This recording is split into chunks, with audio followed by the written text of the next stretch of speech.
na ay masakit. O na ay mag-fever. Heart or star? Heart.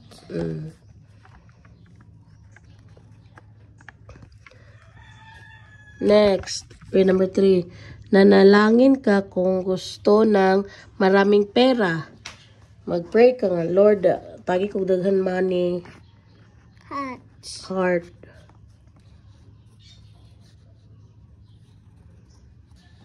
Kani, sunod. Nanalangin ka upang magpapasalamat sa Diyos. Mag-thank you ka ni Papa Jesus. Heart or star? Heart.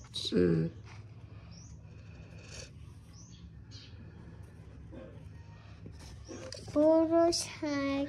Nanalangin ka upang humingi ng tawad sa mga maling nagagawa.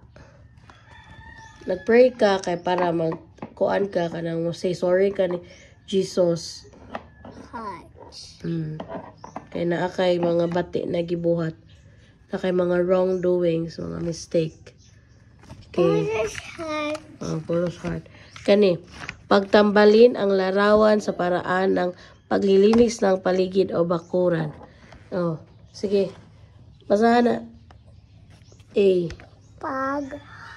Pagpupunas ng mesa. Letter B. Pagwawalis gamit ang walis. Ting-ting. Tingting. Letter C. Pamumulot ng Kalat. Okay, man na.